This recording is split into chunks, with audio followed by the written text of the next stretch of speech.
So I'm Nick Percoco, and this is Christian, and you're at, this is not the droid you're looking for. Okay, is that better? Okay, so what you see on the screen is the agenda. We're not going to really talk through it because you're going to see it in the next 50 minutes. But basically this is what we're going to talk through today, and let's just jump into the introduction here. So a little bit about me. Like I said, I'm Nick Percoco. I'm the Senior Vice President and Head of Spider Labs at Trustwave. About 15 years InfoSec experience. I actually built and still lead the Spider Labs team at Trustwave. Some of my interests: targeted malware, attack prevention, mobile devices, and really from a business and social impact analysis standpoint. And this is Christian here. Hi everyone. My name is Christian Papathanasiou. I'm a security consultant at Trustwave based out of London. I've got 8 years in InfoSec. My interests are within rootkits, anti-rootkit detection, algorithmic trading, which is more financial related, and web application security. Okay, so a little bit of background in our introduction here. So basically, I'm sure everybody here knows what Android is, and that's probably why you're here. It's 60,000 or 100,000. I don't know how many phones are being sold or activated on a daily basis. It's a very popular platform.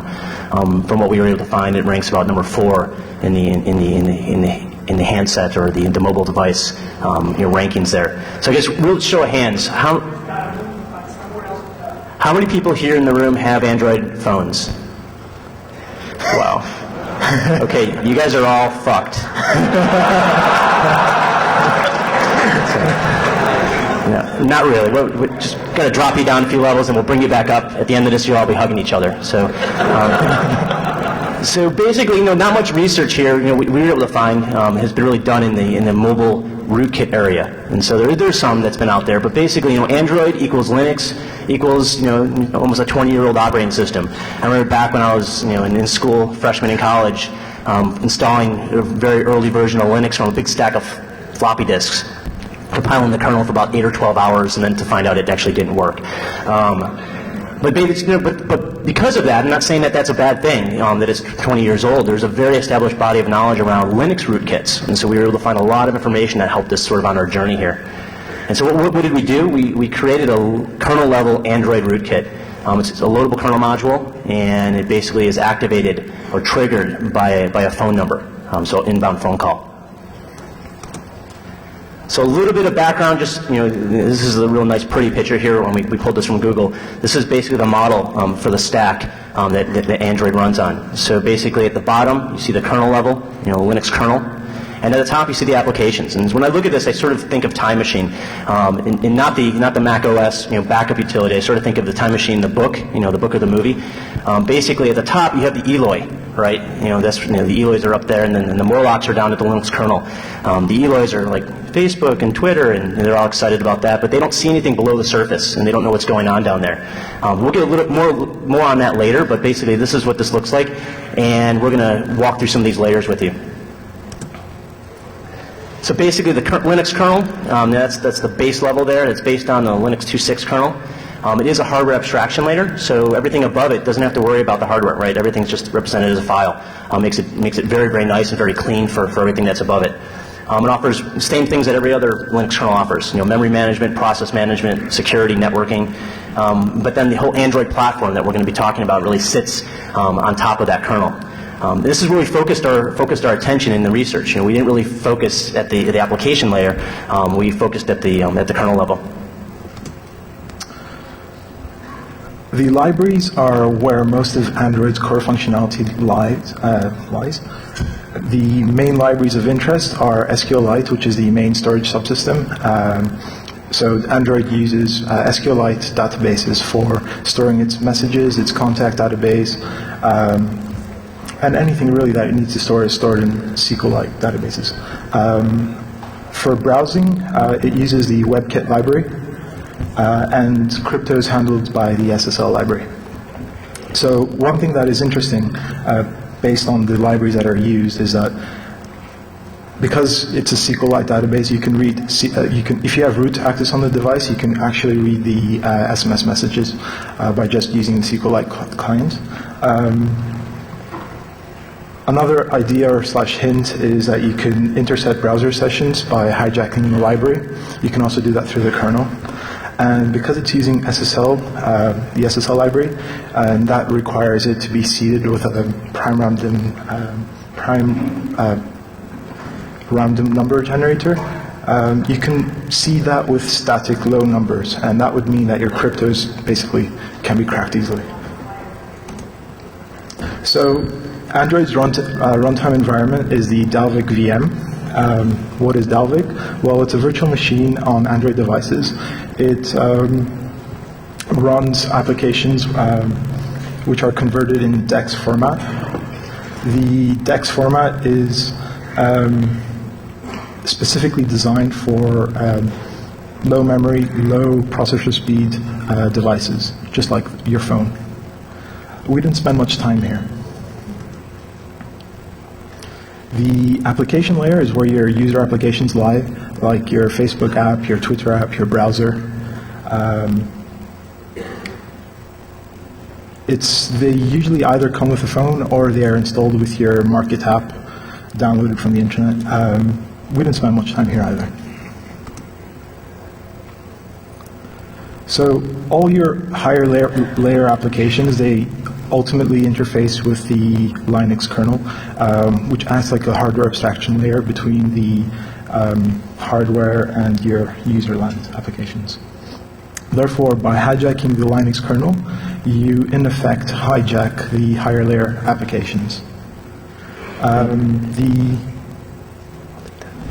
And then basically, this is where we sort of start to explore, the concept of sort of abstracting the rest of the phone, the rest of the functionality of that phone from the end user. So basically, if you're abstracting everything below the application layer from the end user, that's a usability advantage, right? So your grandma that's using a phone isn't seeing council messages and things popping up on their screen and all sorts of crazy stuff going on. All they know is that they can make a phone call, they can send a text message, they can read their email, and they don't have to worry about anything else below. And that's great. I mean, that's great for a consumer device. But then complete user abstraction in that form is basically somewhat a security disadvantage, right? If someone's on your phone, and we're gonna show what that looks like, but if someone's on your phone doing things at the kernel level, you have no idea. I mean, you really don't know. I mean, I have a phone here, and someone could be on it right now, and I wouldn't know by looking at the screen or using my apps. So that's a security disadvantage. And then even if an attacker's sloppy, they get on a phone and they are causing problems, it causes it to slow down, and now you have to reboot it. The end user's not going to think, well, maybe a hacker's on my phone. They're basically going to think that the phone is crappy. I need to just reboot it.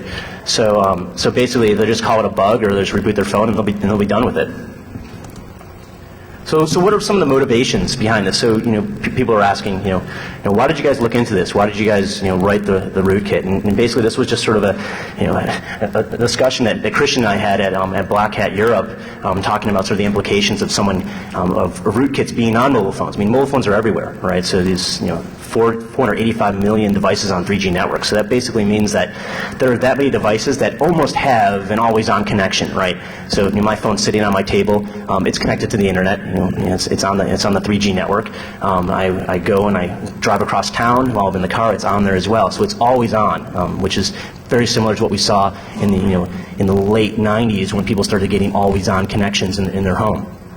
And some research that we looked into showing that by 2010 there will be 10 billion devices on high-speed, always active online connections. So that's an incredible growth. It's much faster than you even saw when the PC revolution or the internet revolution took place. I mean, some people have 2 and 3 mobile devices that are on 3G networks.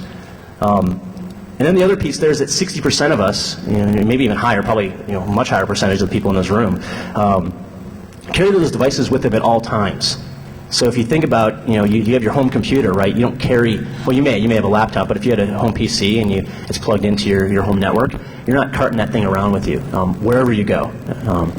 There's people who probably take their phones to the bathroom with them. You probably don't take your PC to the bathroom with you. So basically, for high-profile and business people, even government officials, they probably have that phone with them nearly 100% of the time. I know myself personally, I don't think I've had a smartphone leave a 2-foot perimeter from me, or maybe a little bit further, in probably the last 5 years. So think of the implications of someone gaining access to that phone and doing things like turning on a camera or listening to a conversation or or doing other things like that. So, and then the other piece there, the power nature of the smartphone, right? The phone that you have in your pocket today is probably much more powerful than a PC from 8 years ago, or at least the average PC. And so the location-aware piece is there as well. You can go wherever you want, and there's GPS on there, and someone could possibly track you. So other little motivations here is that users access highly sensitive information from their smartphones. How many people here have done a single sort of financial transaction from their phone? That may be checking their balance on their bank account or doing something from their smartphone. We got a handful of people here. And then users typically would trust their smartphones before they would trust like another computer, right? I know I would trust my phone before I would trust like a kiosk at a hotel to make a transaction or do something. You don't really ever question your phone's integrity, but in many cases you don't have any ability, as an end user, you don't have ability to interrogate the integrity of your phone. It's sitting on your desk and you walk away and go to the bathroom, you come back, you don't really worry that someone got on your phone while you were gone. Another motivation for this work is that lots of times for mobile operators to operate within a certain jurisdiction, they must allow governmental entities access to subscriber information. A recent case scenario is in the UAE, where a company called Etisalat pushed a performance update to all their BlackBerry subscribers. This, in essence, was malware which was intentionally installed to allow government officials to monitor BlackBerry users. So BlackBerry users are likely going to be governmental officials or high-ranking executives or business execs. So that was the purpose. So that motivation, instead of an attacker installing it, we're looking also at a governmental entity or a communications service provider installing the rootkit on the actual phone and providing it to you shipped. So a bit about what we're not doing here. So what we haven't done is developed a new attack vector to get the rootkit on the phone. And so basically there's a lot of, even people who were at the previous presentation, there were some notes about that as well. We're not showing, you're not going to be weaponized to be able to attack everybody's phones here at DEF CON after this talk. But what we did do is we developed the rootkit that could be the end result. That's the end result, right? So if you have an exploit that you use our rootkit and deploy on someone's phone, it'll be highly effective. And there's other ways, right? So you have malicious apps that could be deployed that would be able to contain that rootkit on it. And so basically, we chose Android not because we don't like Android. Christian has an Android phone. I'm an iPhone user, but there's no bone to pick with Android at all. We chose it for our research basically because it runs Linux, and everyone has access to the source code, and that really aided us in our research and being able to develop this. So let's get on to how we built our actual rootkit. What our rootkit is a Linux kernel module, and what LKM is a software that allows the kernel to be extended dynamically. So usually, if you wanted conventionally rather to extend your kernel's functionality, what you would usually have to do is write the code, recompile your whole kernel, and reboot your machine into that kernel to have it run. LKMs allow you to flash kind of your kernel dynamically and get that functionality installed immediately. So as it's running in the kernel, it obviously has the same capabilities as code in the kernel. And LKMs, in our case, we're hijacking system calls used for file, process, and network operations. And these system calls are listed in what is called as a system call table. So imagine that's a big array with a whole bunch of system calls which are indexed by a system call number. So how does a kernel rootkit differ from a conventional rootkit? Well, early in the late 1990s or early 2000, there was a couple of rootkits out there, one of which was something called TorrentKit, which replaced system binaries like ls, ps, and netstat. The main difficulty in that was that it was easily detected by doing MD5 timestamp hashes on the actual binaries against known good media. So that would detect that your binaries were tampered with, and that would be a telltale sign that something was wrong. So a kernel rootkit doesn't replace your system binaries. So if you do your MD5 hash against all your system binaries, they all appear the same. What it does is subvert the kernel. Therefore, it's more difficult to detect it.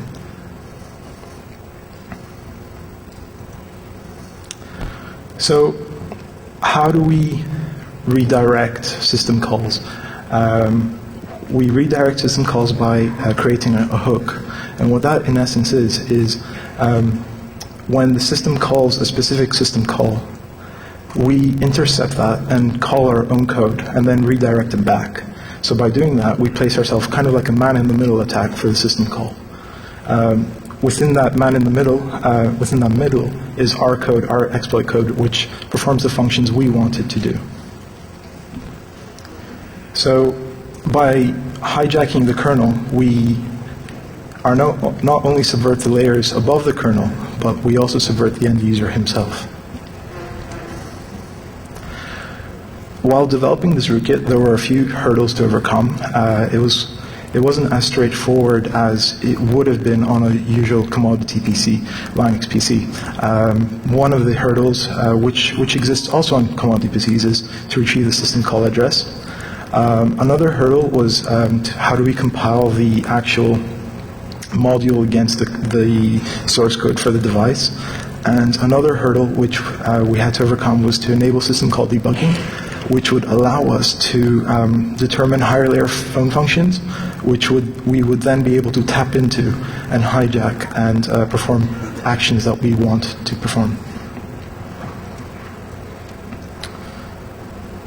So in kernels greater than 2.5, there is a certain memory address called the system call table structure, which is no longer exported. They did that for security reasons primarily, as in kernels 2.4 and below, this was exported by the kernel, and it allowed lots of rootkits to use this functionality to get the address of the syscall table and then hijack the system calls. Recently, around 2006, if I'm not mistaken, there was a FRAC article by a guy called SD and another guy called Sevic, I believe, and that was called how to obtaining syscall addresses without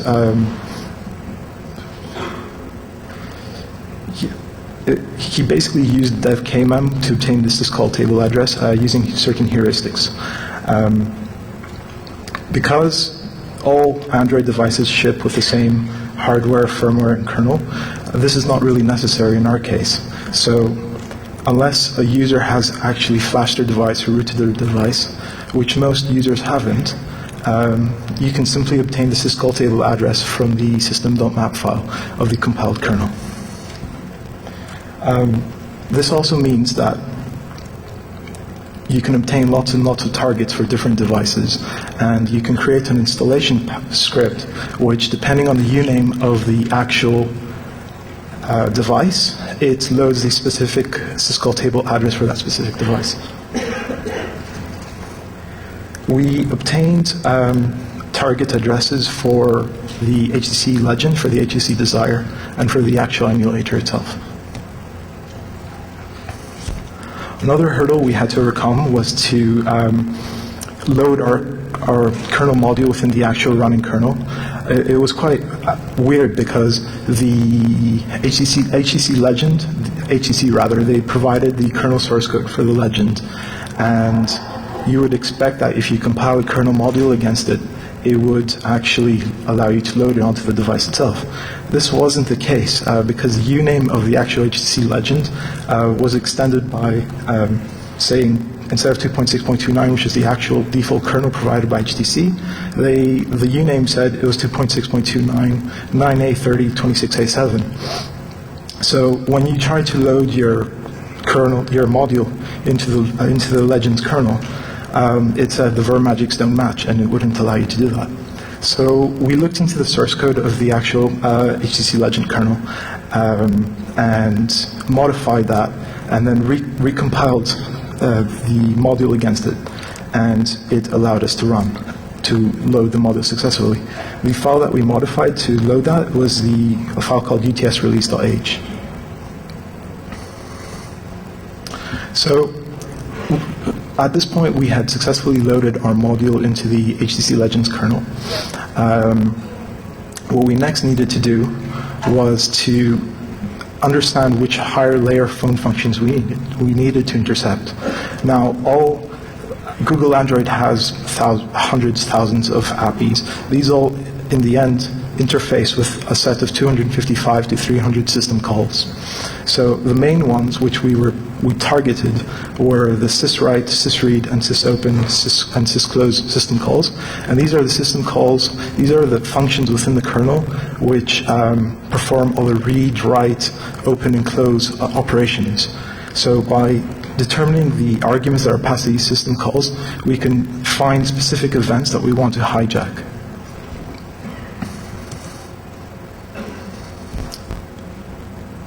So, having created this syscall debugging script, LKM, which is also available on the DEF CON CD, it allowed us to print all these system call and their arguments, and this was all found in dmessage. Dmessage is basically a log file which shows you all the print keys that we would send into that were coming from the kernel with the arguments of those system calls. So what we went on to do was we sent SMS messages to the phone, we called it, and we trapped these events. We then determined that certain events, we can hijack them, and proceeded to hijack them to create our rootkit. So here's the rootkit itself. So this is a tool called Mindtrick. It's an Android rootkit, and basically, explain what it does today, and then we're going to demo it for you. So it allows us to send an attacker a reverse shell over 3G or Wi-Fi. And so basically, once the rootkit is loaded on a phone, if the phone number is defined before the local kernel module is compiled, when it receives a phone number or phone call from that specific phone number, it'll then open up a reverse shell to an IP address that's specified in there as well. So it's basically a trigger. You could define multiple phone numbers. You can find multiple places. It's really it's C code, so you can extend this to however you want. And then basically, once that happens, the attacker has root access on the phone, and it's a 3G connection or a Wi-Fi connection, whatever it may be, across the internet, wherever you're located, and you can do whatever you want on the user's phone. The user may be on the phone talking, and you're on that person's phone.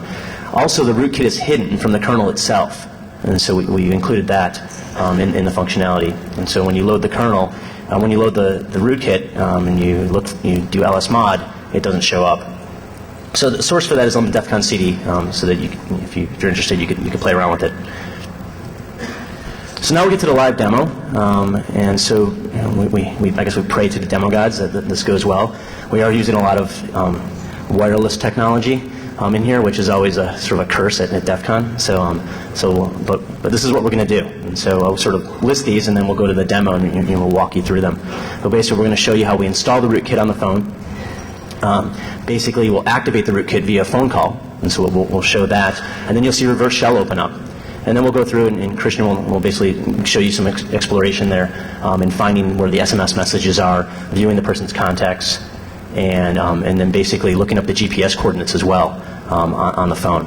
And then we'll attempt to make a phantom phone call, but unfortunately, when we were in the speaker ready room, we realized that if he calls my phone and he types those commands in on the screen, you're going to see my phone number on the screen. And so I'm not sure I really want that. So we may disconnect the screen and run that for you so you can actually see the rootkit calling my phone and making a phantom phone call.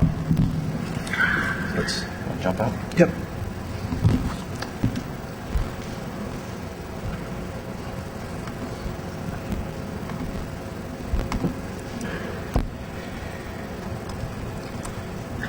So we are connected to the phone right now using what is called the Android debug bridge, and what that is just an interface which allows you to upload files, download files, and get a shell on the actual phone. This is just to allow us to install the rootkit. This isn't an attack vector. This is default functionality provided by Android.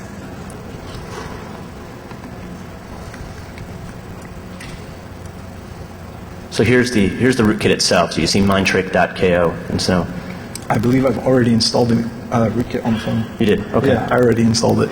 So I've already installed the rootkit, just getting ready for the talk. However, how you would install it is just type install mindtrick.ko, and that would load the rootkit into the actual device.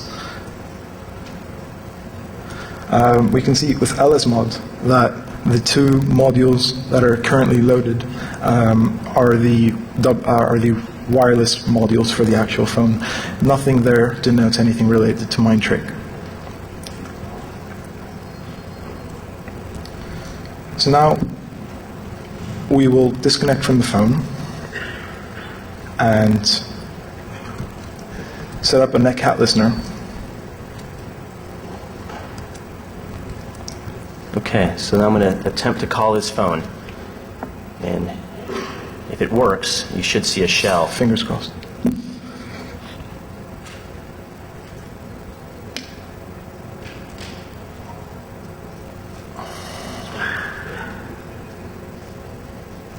No, Did not work. did not work.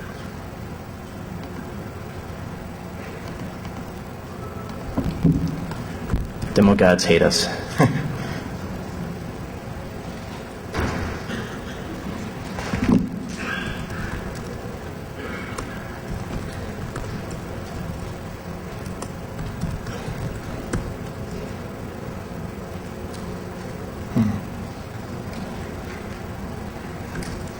I just reboot it. Okay, so while we're rebooting the phone, anybody have a good joke?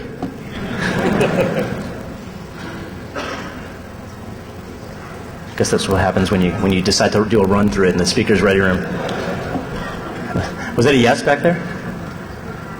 Oh, that's great.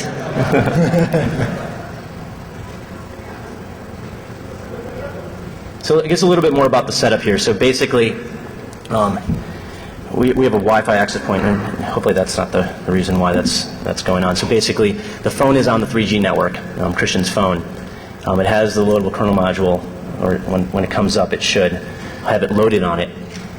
And then basically, when I place a phone call, it should open up a reverse shell. So let's wait a couple minutes. Good thing we're fine on time, so. Should I check the Wi-Fi? Can you ping? Yeah, the Wi-Fi should work. Can you ping my? No, yeah. Should be trying to ping the phone, right? Yeah.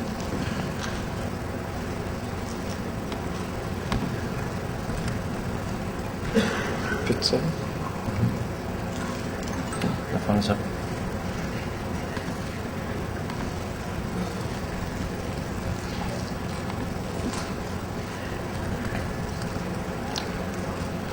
Okay, So let's try again. We're connected again to the phone. We'll install the rootkit. lsmod shows it's not there. We will now try to disconnect and try again.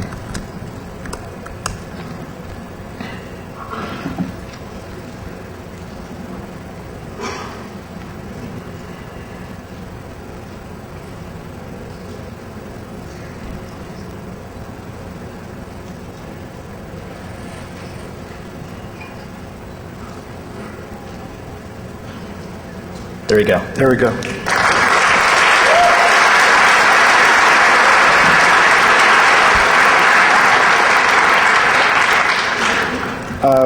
One thing to note is that I have no missed call logs here. I also, the phone didn't ring, the volume is up. So that's a functionality provided as well. Yeah, so we're now on the phone. We're now actually connected to the phone. and we'll run through obtaining the SMS database. My girlfriend has sent me a couple of texts, so I'll probably clear that quite quickly. And we'll also get the contact database. We'll also try to get some GPS coordinates, try and initiate a phantom phone call as well. So, as I mentioned previously, the Android uses SQLite for its storage system. So we will use SQLite to connect to the SQL database, to the SMS database, view those, and then likewise for the contacts.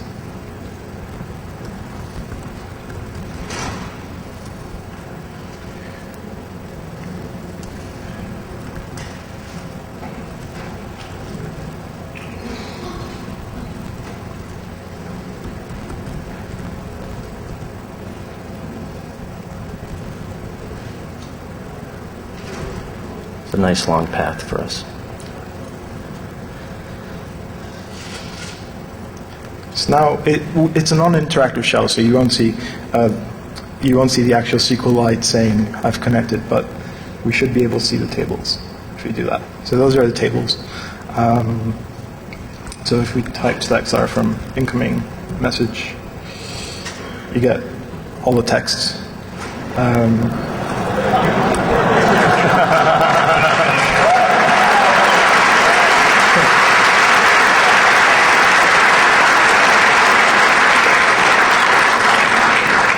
Another thing we'll do right now is get the contacts. Yeah.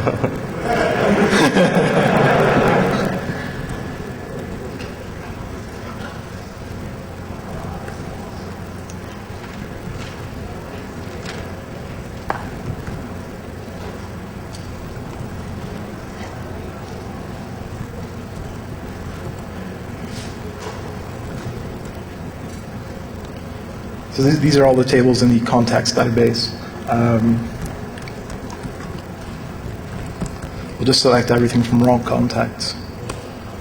I don't mind if you see these, it's fine. So these are all the contact database for all that I have on my phone. So the next thing we'll do is get some GPS coordinates.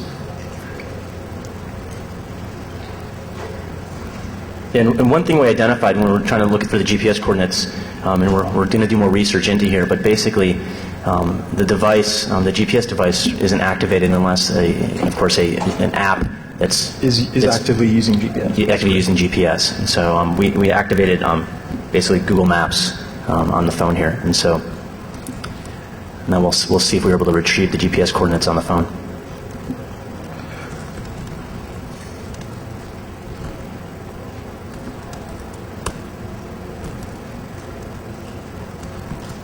So these are GPS and MEA from the serial device, GPS serial device.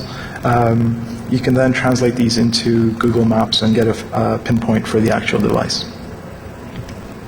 So the next thing we will do is try and initiate a phantom phone call. Okay. So we'll see how we... Shall we disconnect, or? You want to move the screen below? Can you type? Yeah. Okay. I can try and move the screen below. Want to use somebody else's SIM? Yeah. Well, actually, does anybody else want us to call their phone? Any volunteers? We do? Okay. Well, why don't you come up on stage here and we'll...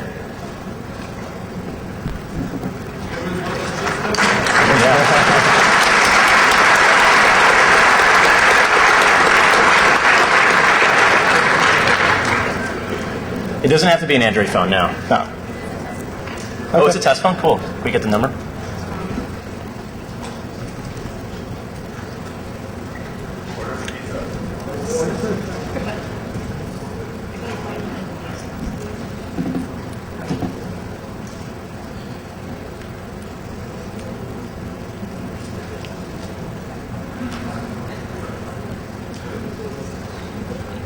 Okay. You have the ringer turned on? Is the ringer turned on? I can tell you. Yeah, turn it on. Let me give you the number. Yeah. Yeah. It's 650. 1. That's 001, right? Yeah, 001. 01 65. 50 650 337 336 3284.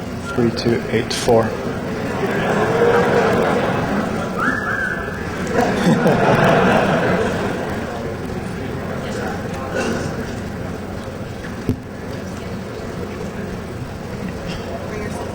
Okay, so one reason somebody would want to do this is, let's say they've made a deal with like a dodgy operator, like sex phone operator or something like that, and they want to get some commission. They would initiate some phantom call like this and let it on for as long as it takes. Hopefully this will work. It takes a while. Let us know if your phone rings.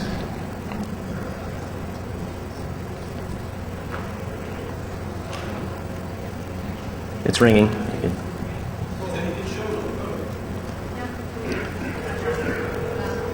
Yeah, it should be a London phone number. 44 area code. Yeah, 44. should be a London phone number.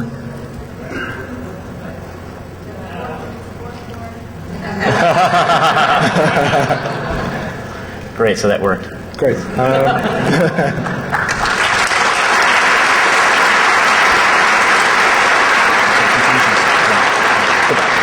Yeah, so we're going to go back to the presentation. Oh, shit. That's his email. Zima. Back there. Oh, there we go. Okay. So we were able to show you, just full screen here. Yeah, so basically we showed you all these things here. The shutting on the phone isn't very exciting. We just do shutdown in the phone. Just type reboot. Or reboot and the phone reboots.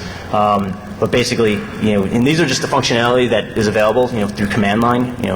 This could be extended with automated features.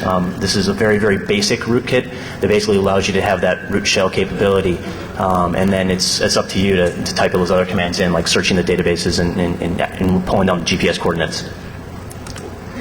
So current prevention. So what's the current prevention look like? And this is really, really the main motivation. One of the main motivations we spoke about is just sort of raise awareness here. So we tested both Lookout mobile security and Norton smartphone security on this phone with the loadable kernel module or the rootkit loaded, and neither detected it. So that's pretty big awareness there. So there's not a lot of technology out there or solutions out there for end users or for any of us to go and basically prevent or protect ourselves from these types of attacks. So really, so what can be done? What can manufacturers do? So manufacturers could ensure that all device drivers, LKMs, must be signed by, let's say, HTC, not self-signed by the developers themselves before they are actually loaded into a kernel. Perhaps not allow you to root your device. That would also help, but personally I wouldn't like that because I like having that functionality. But centrally signing would be the ideal way to go to prevent things like this. So some of the conclusions. So through our little journey here that we embarked a couple of months ago, we found that it is definitely possible to write a rootkit for the Android platform.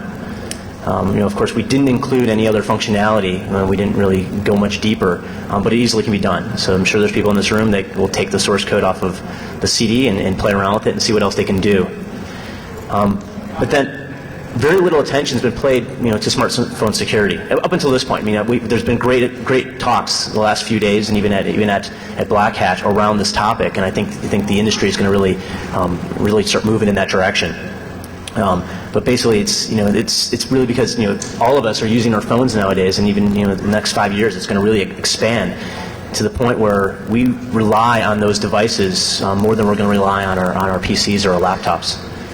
So in the next 10 years, we're going to see an explosive growth in mobile devices, and just with how with the internet boom, when you started seeing explosive growth in home computers and other things going on that are connected to the internet, you saw it sort of right on path. You started seeing explosive growth in malware and viruses and other things. So there's no reason why we're not going to see the same thing happen for mobile devices.